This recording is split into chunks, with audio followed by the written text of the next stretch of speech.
Bismillahirrahmanirrahim. Assalamualaikum warahmatullahi wabarakatuh. Waalaikumsalam warahmatullahi wabarakatuh. Alhamdulillah alladzi hadana li hadza wa ma kunna linahtadiya laula an hadana Allah. Asyhadu an la ilaha illallah wa la syarika lah.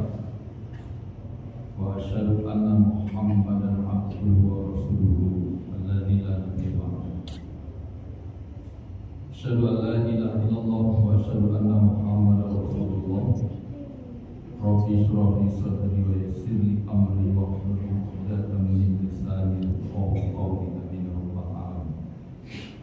Bapak Ibu saudara-saudara jemaah dirahmati Allah Subhanahu wa taala, kita mulai majelis kita dengan menyampaikan syukur kepada Allah Subhanahu wa taala, memperbanyak puji-pujian kepadanya, kemudian mohon salawat dan salam ke atas Rasulullah Muhammad SAW.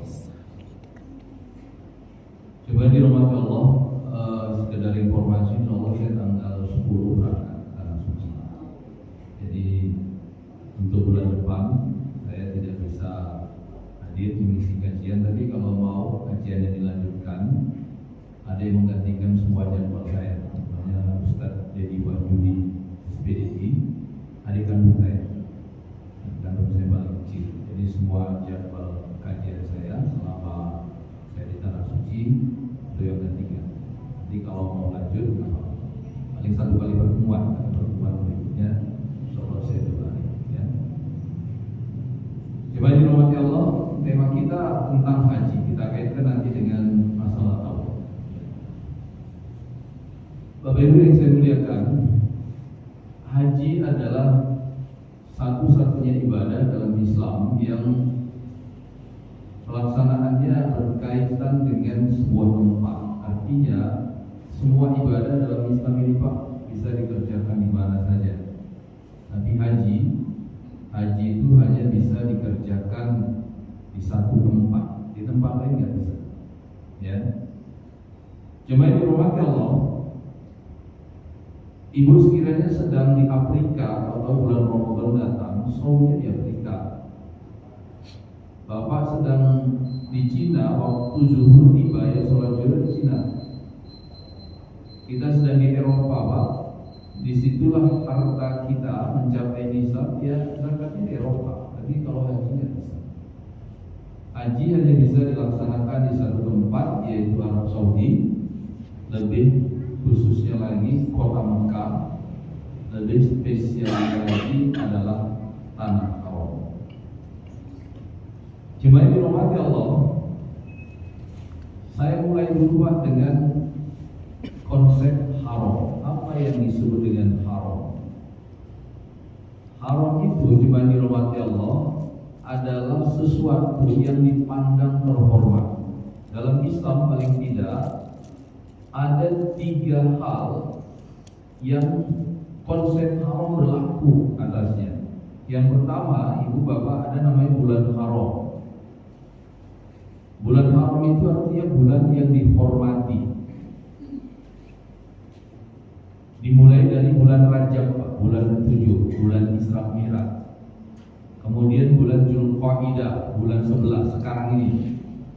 Kemudian bulan Dzulhijjah, bulan 12. Dan bulan Muharram, bulan 1. Ini adalah bulan-bulan haram, bulan yang dihormati. Dalam bulan ini kita dianjurkan untuk membangun ritual-ritual yang sifatnya dapat mengokohkan jiwa. Dan itu Pak sangat individual. Jadi zikir, puasa-puasa sunnah, istighfar itu sangat dianjurkan dalam bulan-bulan haram ini. Yang keluar itu ditunda, seperti ekspansi, menaklukkan, apalagi Pak, bahkan berperang diharamkan. Karena bulan-bulan haram itu domainnya ke dalam. Baik qataluhum faqtuluhum, tapi kalau musuh menyerang kamu pada bulan itu balas serangannya. Memulai nggak boleh. Gitu, ya. Dalam sebuah hadis kata Nabi, in aradtum ar-rahata waqtal maut minal atash wa najata minas syaitan fahtarimu hadhihi syuruh bi kasrati siyam wa nadama ala ma salafa minal atham wa dhkuru khalil anam. Siapa yang ingin selamat dari huru hara kematian. Huru hara kematian itu apa aja, Pak? Rasa sakit. Rasa sakit. Orang yang mati itu kan sakit. Saya, ibu, bapak, abangnya mama saya kira, Pak, masih ada harapan karena hari ini nampak nggak terlalu berat sakit ini. Tapi memang udah sakit ya beberapa waktu. Kok tiba-tiba dia bilang kayak inilah rasanya mau mati itu ya, katanya gitu. Rupanya besoknya meninggal ya. Ya. Jadi orang yang mau mati itu dia tahu bahwa sakit yang sedang dia alami itu adalah sakit menjelang kematian, karena nggak pernah sakit seperti itu dia alami. Sakit. Nabi menggambarkan bahkan seperti kambing yang dikulit hidup. Huru hara kematian yang kedua, haus.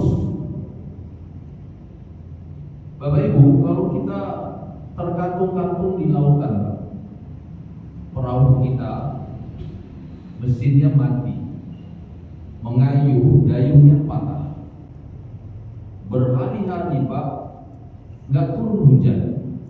Yang ada air laut, nggak mungkin air laut diminum, karena air laut itu diminum menambah haus. Bibir kita pecah-pecah, kulit kita kering, persendian kita lemas. Kira-kira cemana dasar rasa hausnya? Tiba-tiba sampai ke tepi, Pak. Begitu kita selamat sampai ke tepi, dikasih minum sama orang 1 ceret air putih. Hilang nggak rasa hausnya? Hilang. Haus yang demikian dahsyat itu, Pak, dengan air putih 1 ceret hilang. Tapi hausnya orang yang mau mati itu, kata Nabi, air 7 sungai itu nggak mampu menghilangkan hausnya. Gimana hausnya itu? Ya. Nah, yang ketiga yang paling berbahaya, Bapak Ibu, menjelang kematian itu adalah tipu dayanya setan. Bapak Ibu, setan itu berjibaku ketika kita sakaratul maut. Karena prestasi dia itu, Pak, ditentukan saat itu apakah dia berhasil menghancurkan kita atau tidak. Gak dia tinggalkan kita sesaat pun sampai darah betul-betul berhenti mengalir, baru dia berhenti.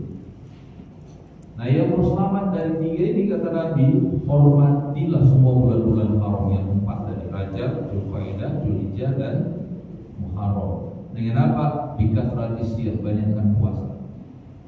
Yang kedua, wa nadama ala ma salafa minal atham, banyak menyesali dosa-dosa dengan beristighfar. Dan yang ketiga, wa qur'anil anam, banyak berzikir mengingat Allah pencipta alam semesta. Ini konsep haram yang pertama pada bulan. Konsep haram yang kedua, Bapak Ibu, ada masjid, ada masjid haram. Masjid haram itu masjid yang dihormati. Masjid haram itu 3. Masjidil Haram yang di Mekah, Masjid Nabawi yang di Madinah, dan Masjidil Aqsa di Palestina. Konsep tentang Masjid Haram ini, Pak, adalah tentang apa namanya, Pak?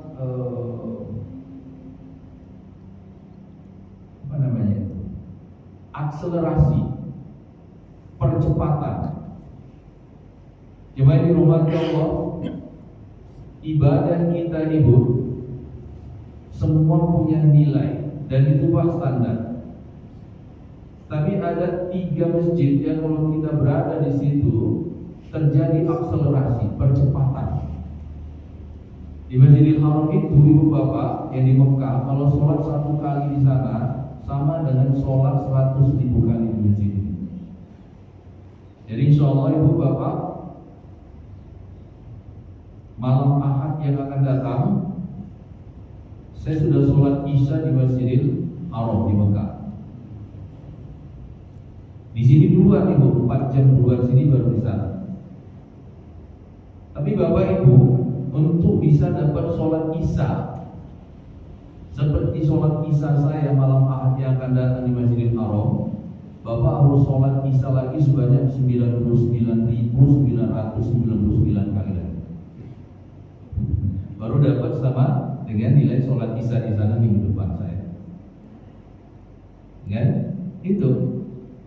Yang kedua Masjid Nabawi, di situ Pak kelipatannya 1000 kali lipat.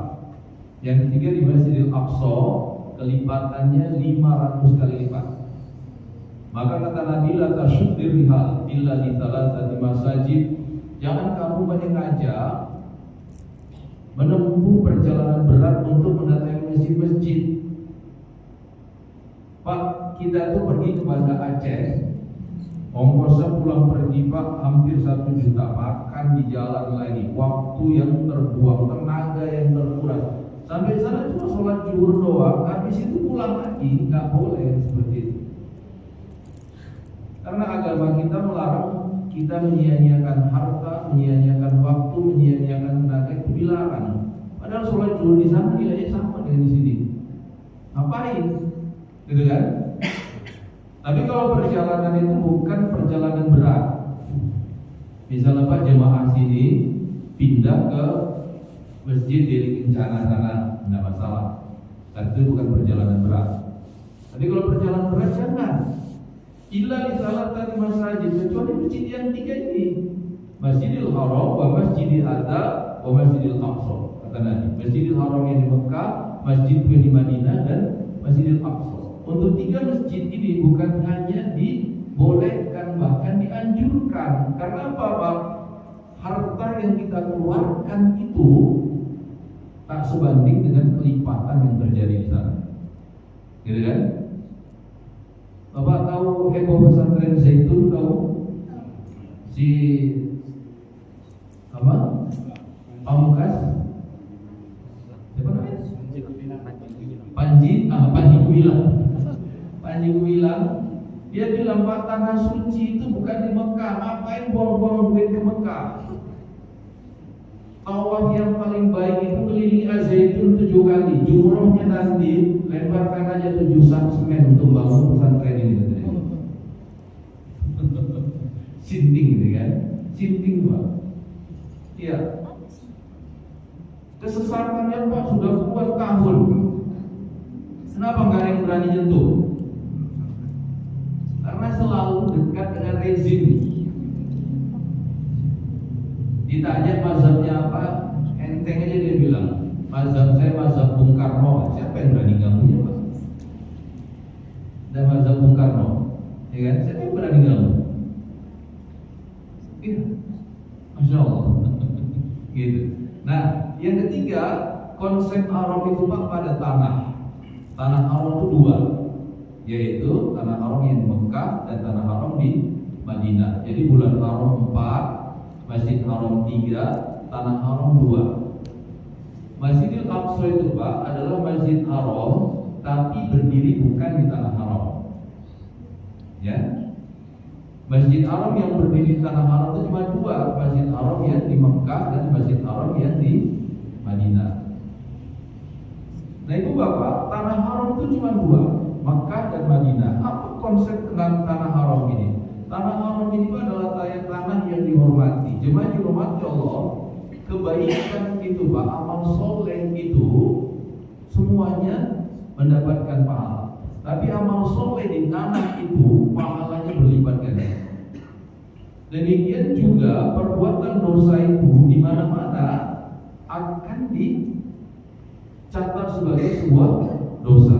Tapi perbuatan dosa di tanah haram itu dosanya jauh lebih besar. Dan di antara kekhususan tanah haram itu Bapak Ibu, orang kafir nggak boleh masuk di situ. Haram Pak. Siapapun dia, kalau kedapatan ada orang kafir masuk di situ, halal darahnya dan boleh dibunuh di situ. Ya, siapa orang kafir Pak? Siapa? Luhur di sana, nggak boleh masuk situ, nggak boleh. Kalau ketahuan Pak masuk situ, siapapun boleh bunuh dia. Dan di belakang aja Pak tinggal, gitu. Kita nggak berdosa karena menjaga tanah haram. Paling kita berurusan sama Jokowi.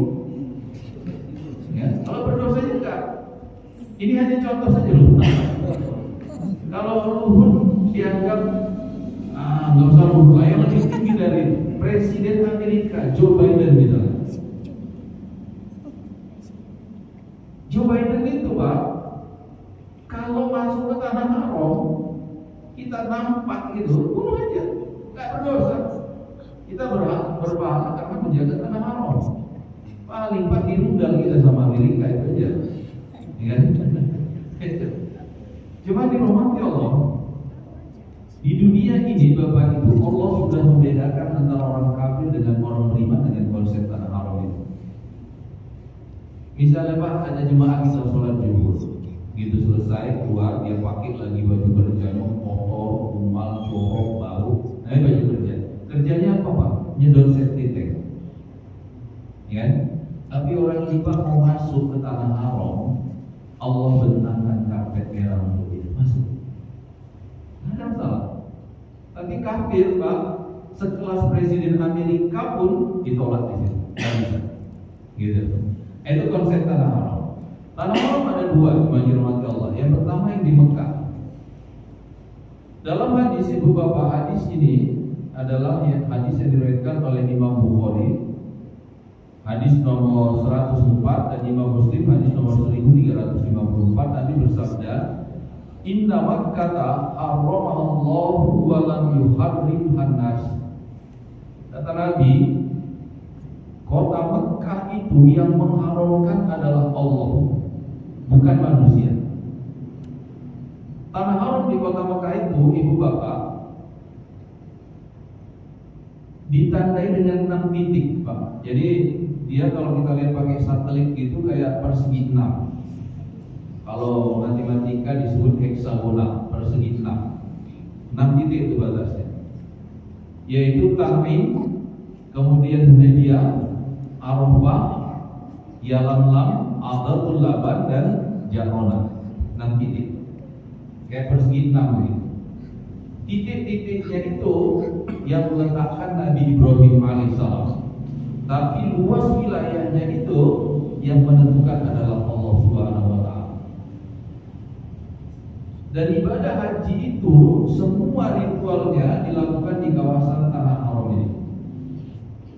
Kecuali orang Madinah atau jemaah yang berangkat dari Madinah. Orang Madinah atau jemaah yang berangkat dari Madinah, mikotnya itu mereka mulai ihram dari satu tempat namanya Bir Ali di Madinah. Bir Ali itu Bapak Ibu artinya sumur. Dulu Pak, para salafus soleh, ibadah favorit mereka itu adalah bikin sumur. Karena waktu itu Bapak Ibu, air itu nilainya lebih mahal daripada emas. Kalau ada orang safar Pak melewati padang pasir, di bawah pohon kita letakkan air 1 jerigen dengan emas 10 gram di situ. Nggak boleh ambil dua-duanya, hanya pilih salah satu. Pasti orang pilih air, ya kan? Iya. Ngapain Pak jalan melewati padang pasir punya emas tapi nggak ada air, mati. Begitulah tingginya nilai air waktu. Maka ibadah favorit itu Pak waktu itu adalah membuat sumur. Para sahabat itu Pak buat wakafkan, termasuk Ali bin Abi Thalib. Dan sumurnya Ali bin Abi Thalib itu Pak dimuliakan Allah, dijadikan salah satu miqat, tempat orang mulai ihram haji atau umroh, yaitu bagi penduduk Madinah atau orang yang berangkat dari Madinah.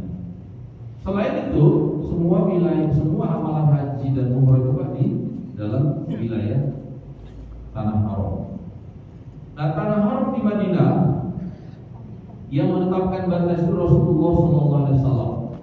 Batas tanah haram di Madinah itu Bapak Ibu adalah 2 bukit, yaitu antara Bukit Saud dan Aurah. Kata para ulama, Saud dan Aurah itu cuma dirahmati Allah adalah seluruh Madinah. Dengan catatan Pak, all Madinah, Madinah lama. Bukan Madinah yang sekarang, Madinah sekarang udah lebar kali Pak. Jadi Madinah yang sekarang itu enggak semuanya tanah haram. Jadi orang kafir Pak sekarang masih boleh masuk Madinah, karena enggak semua Madinah itu tanah haram. Tanah haram Madinah itu adalah all Madinah, Madinah lama, yaitu antara 2 bukit, Saud dan Aurah. Konsep tanah haram di Madinah sama dengan konsep tanah haram di Mekah tadi, gitu. Nah, cuma di rumah Allah, Ka'bah, Orang seberapa menuduh bahwa kalian itu gak ada bedanya kok sama kami. Kalian menuduh kami nyembah berhala. Di kelenteng, di wihara, di kuil, di gereja ada patung-patung. Lah kalian sujudnya kepada batu. Kalian sujudnya kepada batu. Apa bedanya kalian sama kami? Ibu, kalau dapat pertanyaan seperti itu gimana jawab? Ada yang bisa jawab? Kalau bisa jawab boleh pulang. Karena jawabnya Pak. Nggak sama Pak, kita sama mereka nggak sama. Seperti apa bedanya? Cuma dirahmati Allah, mereka itu kalau sudah bersimpu atau sujud atau berdoa di depan patung-patung itu, mereka nggak berhenti menyebut nama patung itu. Apakah Buddha kah, apakah Bunda Maria kah, apakah Yesus kah? Mereka nggak berhenti menyebut nama itu di depan patung-patung itu. Adapun kita ketika sholat menghadap Ka'bah atau tawaf mengelilingi Ka'bah, bahkan mencium Hajarul Aswadnya Ka'bah, kita tidak pernah menyebutkan Ka'bah sekalipun. Benar nggak? Nggak pernah Pak, kita menyebut Ka'bah sekalipun. Apakah ketika sujud menghadap Ka'bah, atau tawaf mengelilingi Ka'bah, atau mencium Hajarul Aswadnya Ka'bah, nggak pernah kita menyebut Ka'bah sekalipun. Karena apa? Karena kita tidak sedang menyembah Ka'bah. Paham nggak? Kita tidak sedang menyembah Ka'bah. Kita hanya sedang sujud melaksanakan perintah Allah, dan Allah yang menetapkan arahnya untuk Ka'bah. Kita hanya sedang menjalankan syariat Allah, yaitu mengelilingi Ka'bah. Bukan Ka'bah yang kita sembah. Jangan salah paham. Jadi nggak sama Pak kita sama mereka, ya, nggak sama. Kita itu semuanya hanya Allah, nggak ada yang lain, nggak ada yang lain.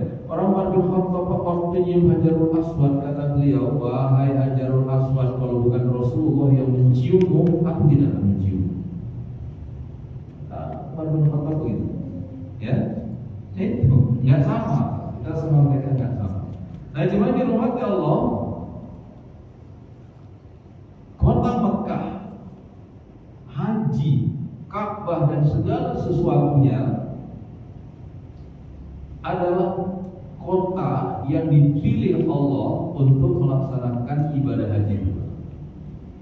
Kenapa kota Mekah? Jemaah dirahmati Allah. Yang pertama, Bapak Ibu, ada sebuah riwayat ini bisa kita temukan dalam tafsir Al-Qurtubi. Di sana dikatakan, lima kata Ummul Qura li annal arda dunyat min tahtiha. Kota Mekah itu dinamakan Ummul Qura, induknya semua negeri. Bapak Ibu, dalam bahasa Arab Pak, umum itu atau kata yang merupakan turunan dari itu menunjukkan sesuatu yang berada di depan. Kulit yang ada di depan kepala kita juga disebut umuroksi karena dia di depan. Ya, kalau kita sholat berjamaah, yang di depan itu disebut imam karena di depan. Perempuan yang melahirkan anak dipanggil ummi karena kemuliaannya jauh meninggalkan kemuliaan si anaknya, ya kan? Surah Al-Fatihah disebut Ummul Kitab karena surah Al-Fatihah itu dibaca dalam sholat tanpa membaca surah yang lain, sholat sudah sah. Tapi surah yang lain Pak semua dibaca dalam sholat, surah Fatihah nggak dibaca, nggak sah sholatnya. Karena kemuliaan Al-Fatihah jauh di depan dibandingkan surah yang lain, maka dia dinamakan Ummul Kitab, ya kan? Kota Mekah dinamakan Ummul Qura, induk dari semua negeri, karena kemuliaannya jauh meninggalkan kemuliaan dari negeri-negeri yang lain. Dalam hadis Nabi mengatakan Ummul Qura itu dari bawahnya lah bumi ini pertama kali dibentangkan. Jadi Bapak Ibu, ketika Allah membentangkan bumi ini, penciptaan bumi ini Pak dimulai dari kota Mekah. Itu kemuliaan kota Mekah, ya. Yang berikutnya cuma dirahmati Allah, peradaban manusia itu Pak dimulai dari situ. Karena cuma dirahmati Allah, waktu dikeluarkan dari surga, Hawa Pak jatuhnya di Hijaz, sebuah tempat sekarang namanya Jeddah.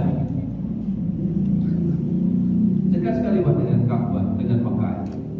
Jeddah itu sendiri maknanya Jiddatu, artinya nenek. Nah Adam itu Pak jatuhnya di India. Pada waktu itu Bapak Ibu, Hawa diam menunggu Adam yang bergerak mencari. Dan memang kaidahnya begitu Ibu, perempuan itu menunggu biar laki-laki yang menemukan dia.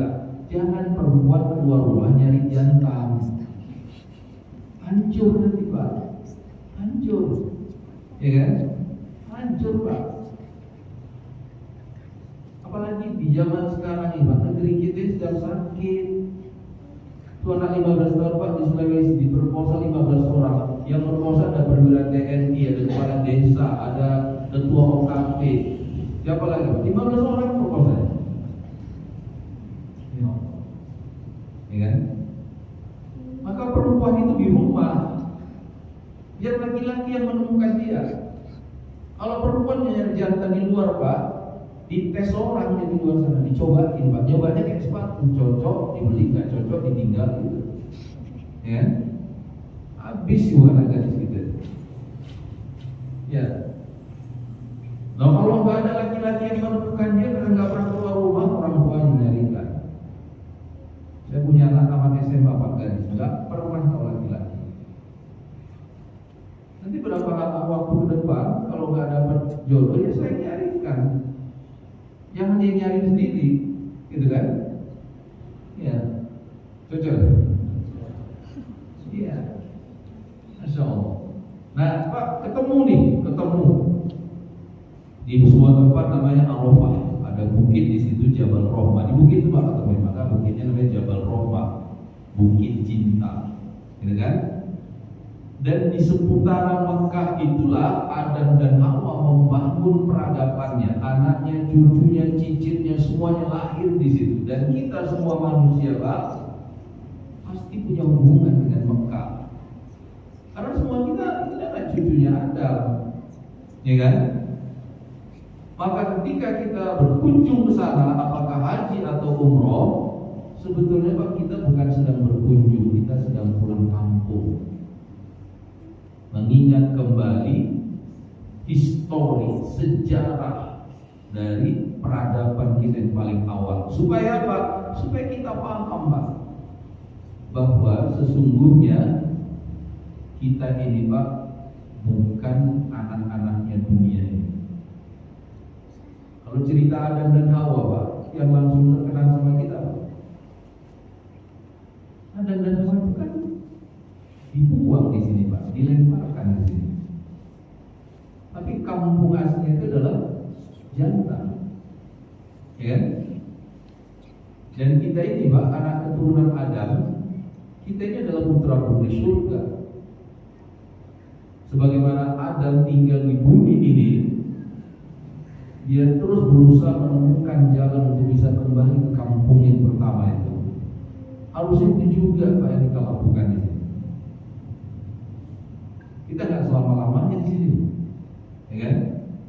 Harusnya usaha yang paling keras ketika kita tinggal di bumi ini menemukan kembali cara untuk bisa balik ke kampung, ya kan?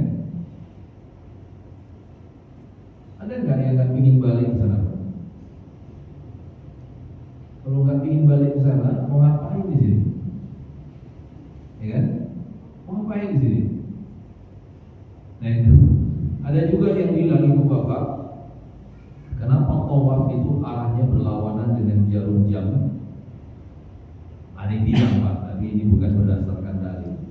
Sebetulnya kita sedang disuruh Pak memutar waktu untuk mengenang kembali dari mana kita berasal, gitu kan? Tapi ini bukan dalil, ini hanya pendapat orang saja, gitu. Nah jemaah yang saya muliakan dan dirahmati Allah, hal yang lain Pak, tentang kota Mekah itu dalam surah Al-Imran ayat ke-97 kata Allah, fihi ayatum bayyinat. Di situ di kota Mekah itu banyak terdapat tanda-tanda kekuasaan Allah. Di kota Mekah itu, Bapak Ibu, banyak terdapat tanda-tanda kekuasaan Allah. Jemaah dirahmati Allah, di antara tanda kekuasaan Allah yang paling nyata di sana ya Ka'bah. Ibu bapak, berdasarkan dalil bahwa Ka'bah itu sudah ada sebelum Adam turun. Padahal Adam bukan manusia pertama di sini. Jadi waktu Adam turun Ka'bahnya sudah ada. Kalau itu Ka'bah itu siapa yang bangun? Ka'bah itu yang membangun adalah malaikat Jibril alaihissalam. Jadi Ka'bah itu bangun malaikat Jibril, bukan manusia. Jadi Bapak Ibu, di alam para malaikat itu ada bangunan namanya Baitul Maqmur, seperti Ka'bah itu. Nah malaikat Pak bertawaf mengelilingi Baitul Maqmur itu, bacaannya seperti talbiyah kita, labbaik Allahumma labbaik, labbaik la syarika lak labbaik, innal hamda wan ni'mata lak wal mulk la syarika lak. Sama dengan talbiyah. Nah ketika bumi ini selesai diciptakan, Allah mau di bumi juga ada bangunan seperti itu. Maka sebelum ada manusia, Jibril disuruh turun ke sini Pak bangun. Sebelum manusia muncul, malaikatlah yang mengelilingi Ka'bah. Dan setelah manusia hadir beranak pinak, manusia mengelilingi Ka'bah bercampur dengan para malaikat. Makanya hati-hati Pak, di situ itu enggak semua yang kita tengok itu manusia. Sebagian itu adalah malaikat. Hati-hati betul, demi Allah. Ya. Saya umroh yang kedua, Ibu. Umroh yang kedua. Besoknya pulang Pak. Hari ini saya ingin puas-puasan nengok Ka'bah. Karena kita itu sholat Pak, kalau bisa ngelihat Ka'bah, kiblatnya itu langsung nengok Ka'bah, nggak lagi ke tempat sujud, ya. Maka tempat yang paling pas itu di lantai 2. Kita sholat Pak langsung nengok Ka'bah, gitu. Nah lantai 2 itu landasan tawaf bagi orang-orang yang uzur Pak, kebanyakan pakai kursi roda di situ, ya kan? Karena seharian saya Pak di situ sholat, itikaf, baca Quran, zikir seharian lah saya tengok orang Pak tawaf pakai kursi roda. Masuk juga setan Pak dalam hati. Saya tengok muda-muda gitu pakai kursi roda dalam hati, ini kayaknya males jalan aja nih orangnya gitu. Masuk. Malamnya saya demam Ibu, badan saya macam batu, nggak bisa bergerak sama sekali. Padahal itu hari terakhir dalam mazhab Syafi'i, tawaf wada, tawaf perpisahan itu kalau meninggalkan Mekah wajib hukumnya. Maka saya harus tawaf. Padahal badan saya nggak bisa digerakkan, Pak. Macam batu juga bisa digerakkan. Apa solusinya? Saya minta sama travelnya carikan saya kursi roda. Dari tempat tidur Pak diangkat di kursi roda, sampai selesai tawaf diantar pakai kursi roda ke tempat tidur. Nangis saya sepanjang hari, ya. Dan semalamnya saya baru berburu sangka, ini kayaknya karena malas jalan aja gitu. Nah, hari ini saya di kursi roda demi Allah. Itu maka kata Allah fihi ayatun bayyinat. Di situ banyak tanda-tanda kekuasaan Allah. Enggak sama tempat itu dengan tempat yang lain, gitu kan? Coba dirahmati Allah, Ka'bah dalam surah Al-Maidah Allah sebutkan wa idja'alallahu Ka'batal baital harama qiyamal linnas. Dan ingatlah ketika Allah menjadikan Ka'bah itu sebagai titik sentral kiamat, titik sentral bagi manusia. Titik sentral itu apa Bapak Ibu? Pak, pusat. Kita Bapak kalau pernah nggak belanja bedak? Pernah belanja bedak? Coba di tengahnya tuh. Itu yang kita makan itu di tengahnya. Anggap sajalah seperti itu ya. Nah bumi ini Pak punya sentralnya yang seperti itu. Dan titik sentral bumi itu adalah tempat di mana Ka'bah itu berdiri. Ya, iya. Coba ini rahmati Allah. Sekitar 40 tahun setelah Nabi wafat, Yazid bin Muawiyah melantik dirinya menjadi khalifah Bani Umayyah, menggantikan ayahnya Muawiyah bin Abi Sufyan. Waktu itu gubernur Mekah namanya Abdullah bin Zubair menolak baiat kepada Yazid ini. Maka Yazid murka, memobilisasi militer, kemudian menyerang Mekah. Politik itu jahat Pak, ya kan? Kekuasaan itu jahat. Menjelang pilpres, ada orang-orang Pak yang calon dia dukung itu si A, si B, dan si C. Dia nggak suka sama si C nih, karena sesuatu hal.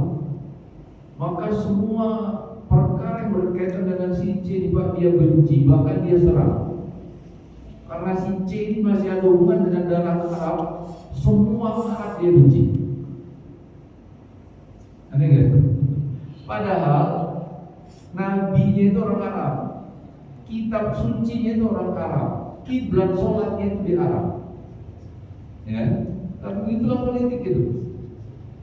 Begitulah politik itu. Nah Yazid Pak, bahkan kota sucinya diserangnya. Itulah kekuasaan. Kota sucinya dia nyerang. Agamanya turun di situ, kitab sucinya turun di situ, kiblat sholatnya di situ, diserangnya. Maka kota Mekah hancur lebur waktu itu, termasuk Ka'bah.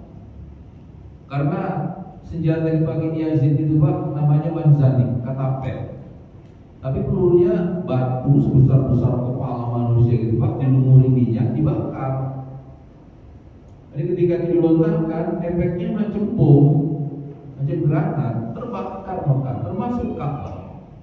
Ka'bah terbakar.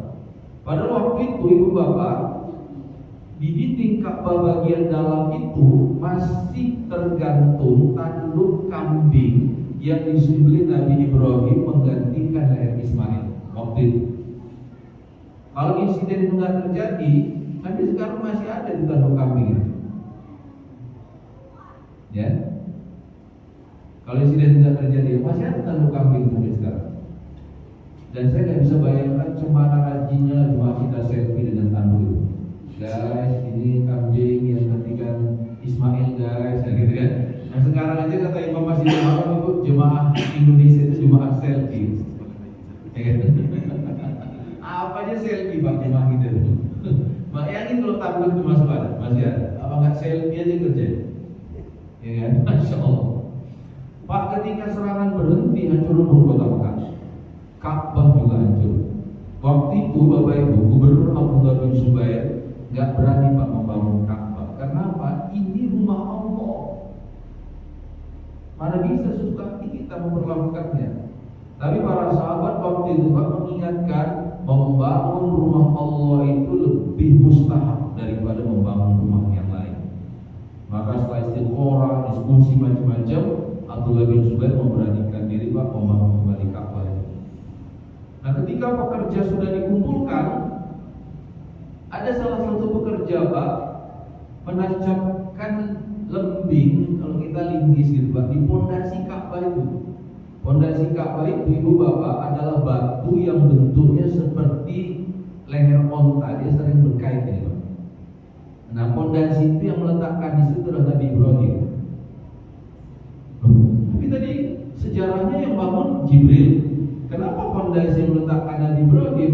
Bapak Ibu, Ka'bah itu yang bangun pertama kali Jibril. Tapi ketika terjadi banjir Nabi Nuh, Pak, Ka'bah itu hilang diterjang banjir dan kota Mekah itu Pak ditinggalkan orang.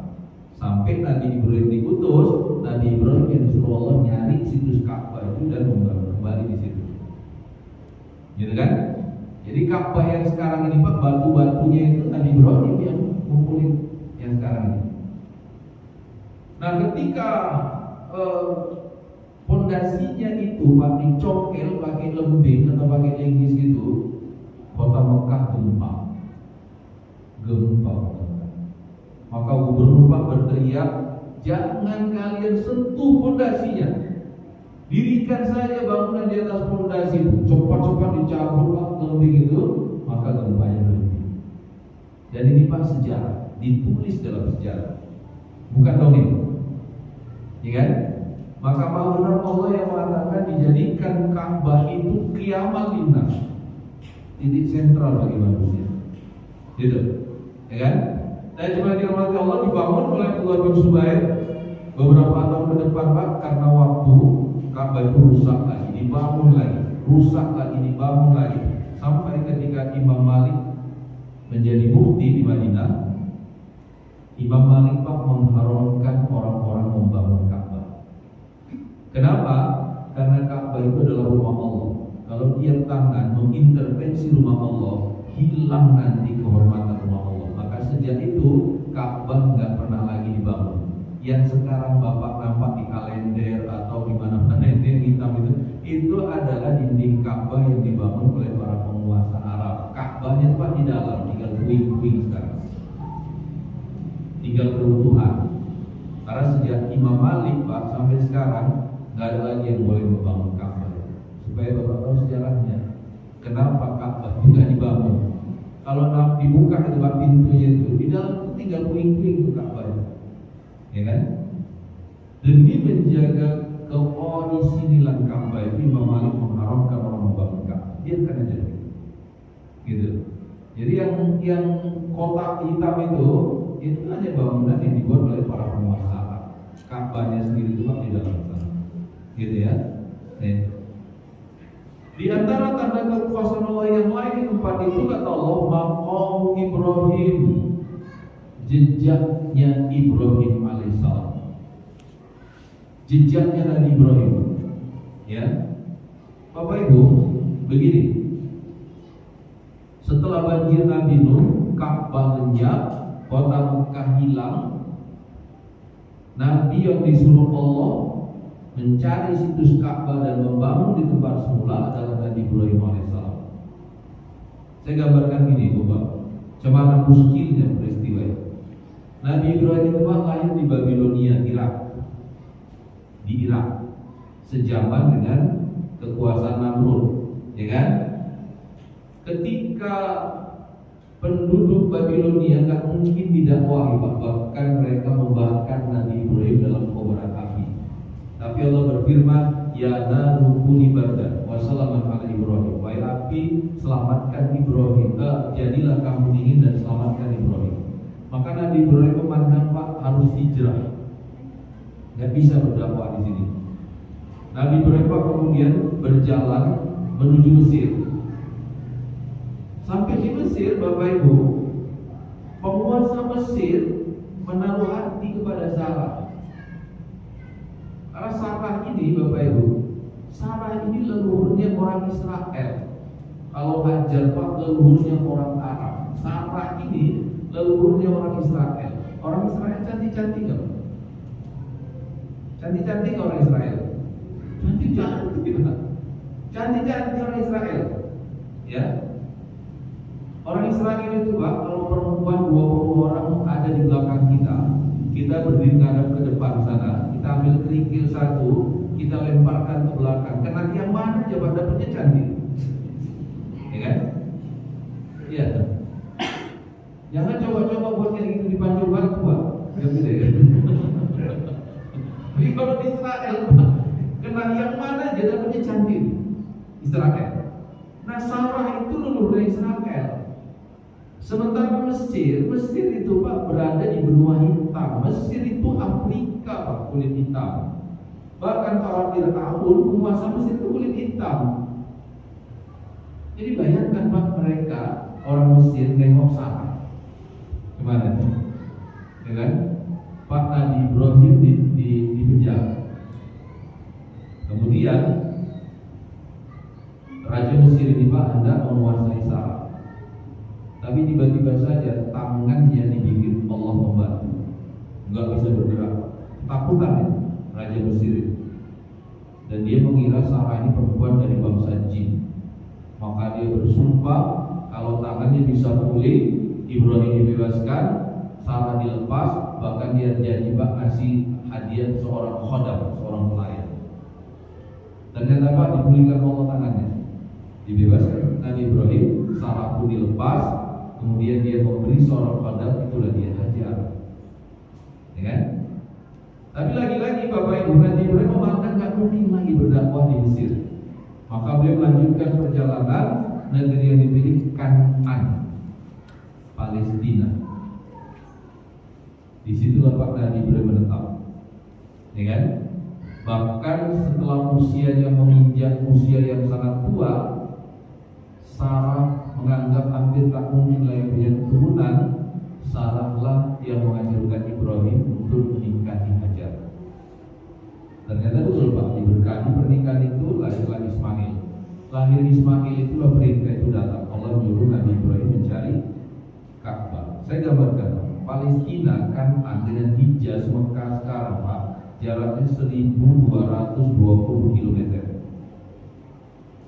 1220 km, hampir dari sini Jakarta. Ya, Nabi Ibrahim itu hidup 4000 tahun sebelum Rasulullah lahir. Jadi kalau sekarang Pak sekitar 5.500 tahun yang lalu. Ya kan? Beliau nggak pernah tahu Hijaz, nggak pernah tahu Mekah, karena beliau lahir di Babilonia, hijrah ke Mesir dan menetap di Kan'an Palestina. Nah Allah nyuruh beliau mencari situs Ka'bah itu Pak. Cemana dia bisa menemukan situs itu, titik koordinat itu dengan tepat? Cemana caranya?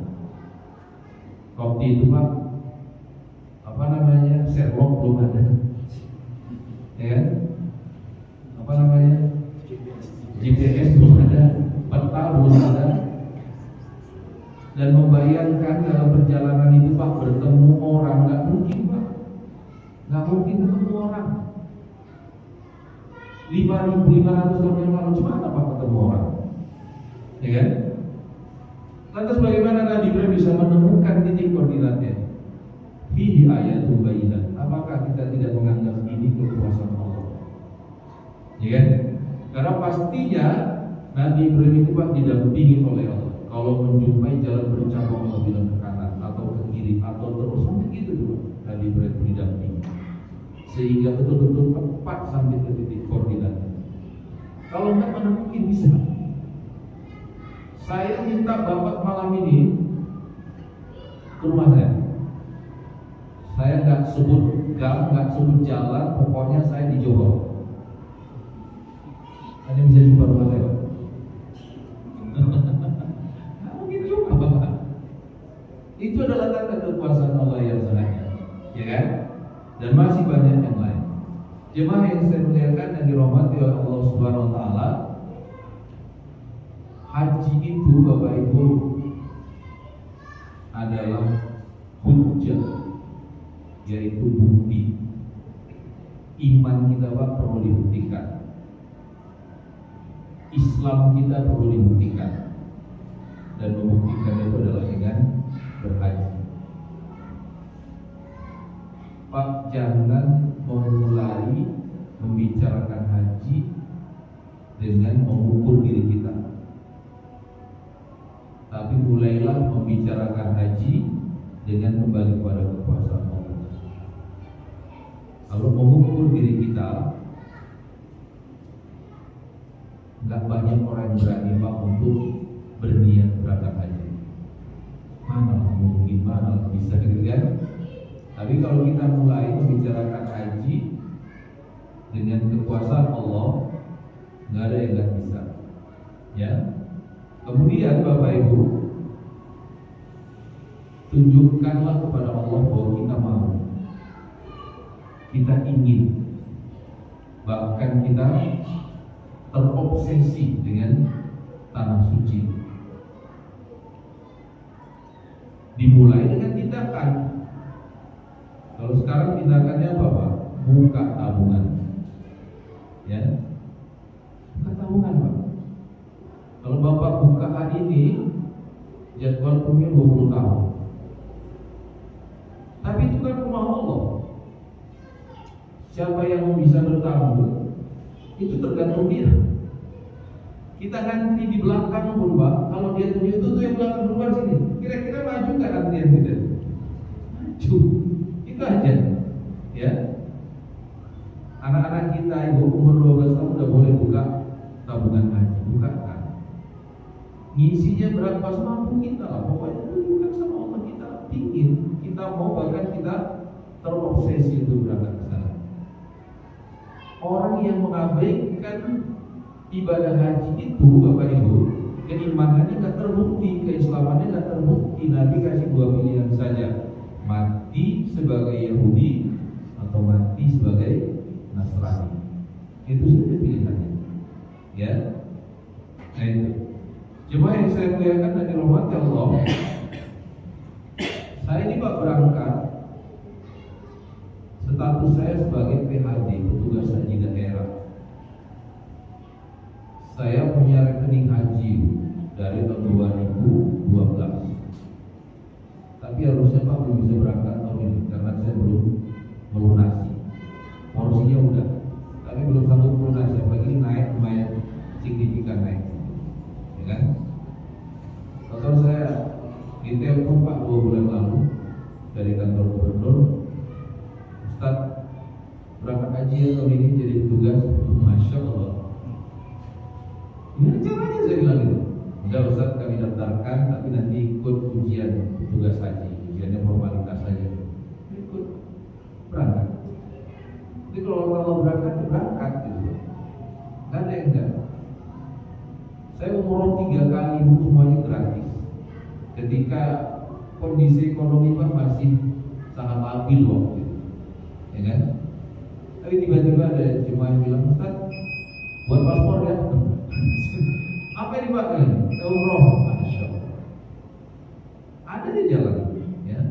Yang penting gitu ya. Kita mau, kita tunjukkan bahwa kita sangat ingin mulai Pak dengan tindakannya. Gitu ya. Kalau nanti Pak sampai mati belum juga kita jadi berangkat, itu bisa diambil keuangan tabungan. Atau anak kita mau melanjutkan Pak, itu bukan haji. Ada masalah. Gitu ya Pak ya. Baik, mudah-mudahan ada manfaatnya. Mari kita sama-sama kita berserah kepada Allah Subhanahu wa taala. Mohon doanya, ya Pak. Nanti di sana juga saya doakan semua orang yang saya kenal, semua jemaah saya, mudah-mudahan semua punya kesempatan bertamu ke rumahnya Allah Subhanahu wa taala. Saya juga akan doakan bangsa kita ini, mudah-mudahan Allah Subhanahu wa taala tinggikan derajat umat Nabi Muhammad ya.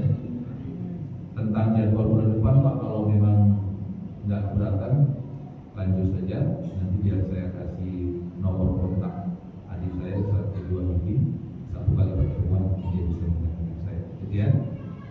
Alhamdulillahirabbil alamin wassalatu wassalamu ala asyrofil anbiya'i wal mursalin wa ala alihi wa sahbihi ajmain.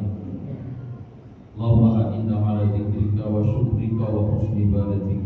Allahumma ighfir lana wa li walidina warhamhum kama rabbawna shighara wa li ikhwanina wa awladina li azwajina li ajdadina wa li jami'il muslimina wa muslimat wal mu'minina wal mu'minat bi rahmatika ya arhamar rahimin. Allahumma salli umurana wa nawwir qulubana wa zayyin akhlaqana wa ahsin a'malana wa wasi' arzaqana wa sahih jasadana. Rabbana zalamna anfusana wa in lam taghfir lana wa tarhamna lanakunanna minal khasirin. Rabbana atina fid dunya hasanah wa fil akhirati hasanah wa qina adzabannar. Wa sallallahu ala Muhammad wa ala alihi wa sahbihi akhyar wa sallama tasliman